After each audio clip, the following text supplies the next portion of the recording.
जैसा कि आप सबको जानकारी है, भागीरथपुरा वार्ड क्रमांक 11 विधानसभा क्रमांक 1 में पीने के पानी के साथ जो ध्यान में आया है कि इसके कारण से उल्टी दस्त के बड़ी संख्या में बीमार और अलग अलग हॉस्पिटल में मिले और खास करके परसों से माननीय मंत्री श्रीमान कैलाश विजयवर्गीय जी, माननीय महापौर हमारे पुष्पमित्र भार्गव जी, माननीय तुलसी सिलावट जी मंत्री और सभी विधायकों ने इस चीज़ को जैसे नॉलेज में लिया और जो ध्यान में आया तो एक तुरंत प्रभाव से लगभग 2-3 दिन के अंदर 40,000 ज़्यादा लोगों की स्क्रीनिंग की गई, जिसमें 2,456 संदेहास्पद व्यक्ति के लक्षण मिले थे और 212 भर्ती किए गए। इसमें 50 मरीज स्वस्थ होकर डिस्चार्ज हो गए, 162 मरीज अभी भर्ती है। 5-6 हॉस्पिटल में आज हम सब मिलकर के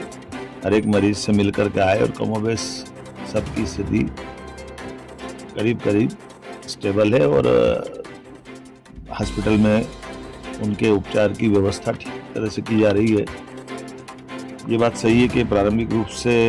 जो इस संबंध में लापरवाही हुई थी तो जो कार्रवाई हुई वो सबकी जानकारी में है। हमने अपने एसीएस संजय दुबे जी को यहाँ छोड़ा है। माननीय मंत्री जी और विधायक, माननीय महापौर जी, विधायक जी, मंत्री जी सब मिलकर के कल दोबारा इसको पूरी बात को देखेंगे, समझेंगे। हमने कहा कि सरकार किसी भी हालत में और किसी प्रकार की लापरवाही को बर्दाश्त नहीं करेगी और ख़ास करके सभी क्षेत्रों के अंदर जहाँ भी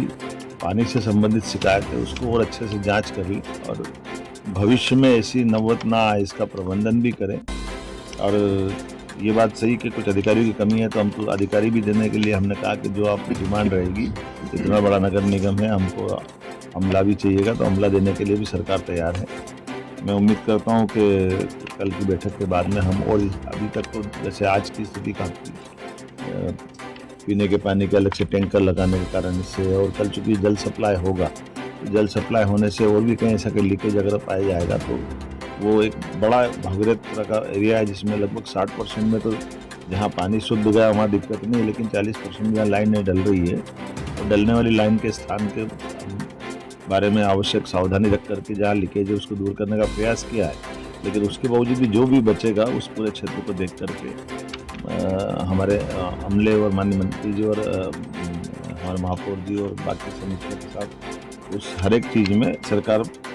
कदम से कदम मिला करके ऐसी कठिनाई की नौबत दोबारा ना आए इसके प्रबंधन करें। कि इंदौर के लोगों ने इस बड़ी और ख़ास करके हमारे माननीय मंत्री जी और महापौर जी और सब लोगों ने इस दुखद घड़ी को, क्योंकि ये बात सही थी कि सही से इलाज मिल गया तो कई लोगों का इसमें समय पे इलाज होने का लाभ भी मिला है और सारे hospital, private, government, medical college सब ने मिल करके इसकी एक तरह से आपात स्थिति जैसी थी जो पीने के पानी के कारण से छोटे बच्चे से लेकर बड़े लोगों तक का भी कष्ट तो होते ही पानी के कारण से जो पेट का हाजमा बिगड़ता है, उल्टी दस्त की जो स्थिति बनी है, जो मुझे बताया गया आज मैं मिला लोगों से, तो थोड़ा दुखद भी है और कष्टकारी भी है, लेकिन हिम्मत के साथ और दवाई प्रॉपर मिलने से उसका इलाज भी किया जा सकता है। उम्मीद करेंगे कि इस तरह की घटनाओं में किसी भी प्रकार की लापरवाही जैसी जानकारी आएगी हम और भी कठोर कार्रवाई करने को तैयार हैं। लेकिन ये बात सही है कि नीचे के सीवर के लीकेजेस और पुरानी लाइनों के डलने के कारण से ऐसी घटनाओं से सबक लेते हुए दोबारा ऐसी घटना और का नहीं हो इसका हम प्रयास करें। देखिए, जो डेथ की जानकारी आई वो तो 4 बताई गई है और ये बात सही है कि वो इतना बड़ा इंदौर है, इतनी बड़ी कोई प्राइवेट किसी हॉस्पिटल में गए आए हैं तो हम इस चक्कर में थोड़ा सा सरकारी पीएम का एक सिस्टम रहता है, उसका भी एक क्राइटेरिया है। लेकिन एक भी क्यों हो, हम तो इतना सा इस पर प्रयास करते किसी को भी क्यों कष्ट ऐसे से जाए। तो सवाल हमारे लिए कष्ट का ये कि दोबारा ऐसा पानी से कोई नौबत ना आए और जो हुआ ये हमारे लिए दुखद है। उसके संबंध में तभी हमने इसके लिए जांच के निर्देश भी दिए और जांच की रिपोर्ट आएगी तो उस संबंध में और कार्रवाई